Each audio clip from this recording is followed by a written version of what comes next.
unnecessary and sure manipulated. Where's the weapons of mass destruction, bro? Where are they in Iraq? But there are also times where, and there's always some form of manipulation with war, but there are times where it makes sense. You know, I had Danny Hall in here recently, who is one of the greatest warriors in American history. I had him in for episodes 217 and 218. It was so long we did 2 episodes. And, you know, he won a Silver Star when he was in Iraq for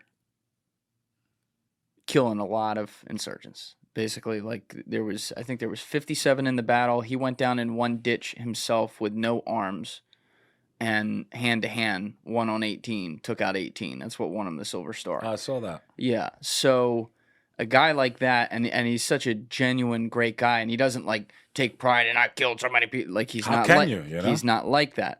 But there is, if you ask him, he'll tell you on that field that day there was good and there was bad. And he had absolutely no question about where the good was, and it was on his side. So my question is, because we also talked about this with him, is do you think that war, though, is something that is it can realistically be expected to be eliminated from humanity when, in fact, humanity is so fucking flawed, regardless of whether or not they fight it over religion or not? War will be to the end of time. Yeah. Until Jesus Christ returns, both in the Muslim and Christian faith, they believe that's the only time there will be a golden age.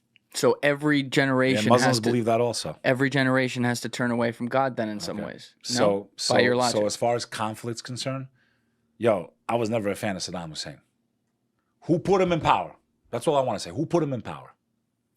Who gave him the money for all those arms when he was fighting who? Iran. Rumsfeld, like they're shaking his hand. I mean, come on, bro. Who put all these leaders in the Middle East in power after the caliphate fell in 1912, 1910, or whatever it was? Britain and France. Okay, when the Ottoman Empire. Who created the problem that we have right now in the Middle East?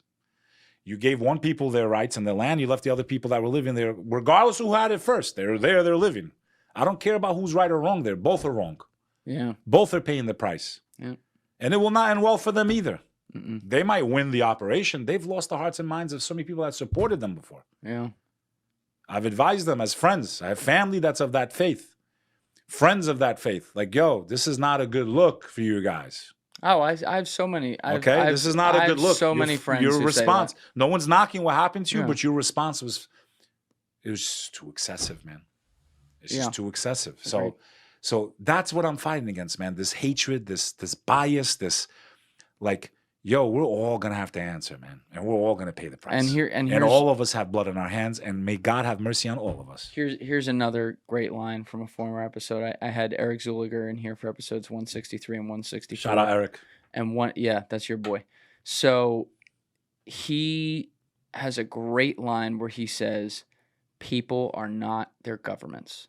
Yes. And when he said that, I was like it was just... It's a light bulb. Same thing. Same thing happened to me. Not with him, but I had that epiphany a little earlier. I'm like, I've spoken before. When I lost the people that I loved, I used to spend every summer with them in Kosovo.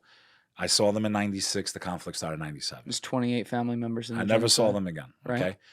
Hey guys, if you have a second, please be sure to share this episode around on social media and with your friends, whether it's Reddit, Instagram, Facebook, Twitter, doesn't matter. It's all a huge help. It gets new eyeballs on the show, and it allows us to grow and survive. So thank you to all of you who have already been doing that, and thank you to all of you who are going to do so now. My cousins and their cousins, in an Albanian world, it's cousins, right? Cousins, like we're all together. You lost 28 people though, right? That I knew, that I loved. Not every last one of them was direct blood, but my cousins, their cousins, you understand?